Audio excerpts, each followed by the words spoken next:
How to lock and unlock specific cells in Google Sheet. Hi everyone, this is Kate here and welcome back to the channel, and in today's video we will learn how we can lock and unlock specific cells in Google Sheets. So without further delay, let's get started.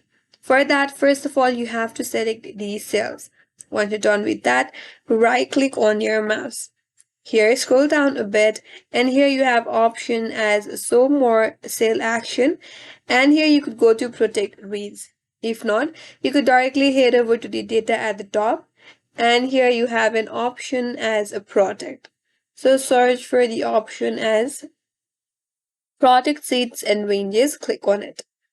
Now if you navigate on your right hand side, there you can select the range. So here I have locked my cells C7 to C10. So if you want to block your entire seat, then you have to select your seat. Then you have to select the seat that you want to lock. For now, I will just head over with the range of this column right here. Once you're done with that, you could also add a description at the top. Then click on set permission.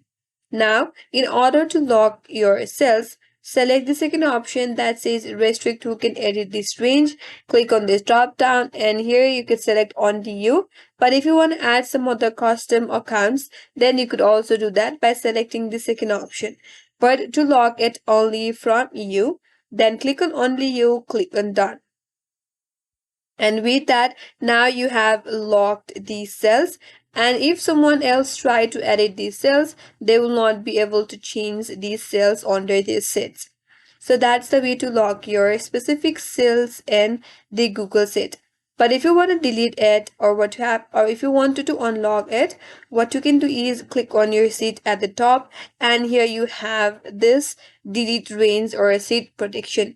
Click on that, and here click on remove, and with that, now you have unlocked these cells again. That's it. That's how you can lock and unlock specific cells in Google Sheet. That's all for today's video. Hope this video was helpful, and if you're new to our channel, consider subscribing. Thank you for watching and stay tuned for more videos.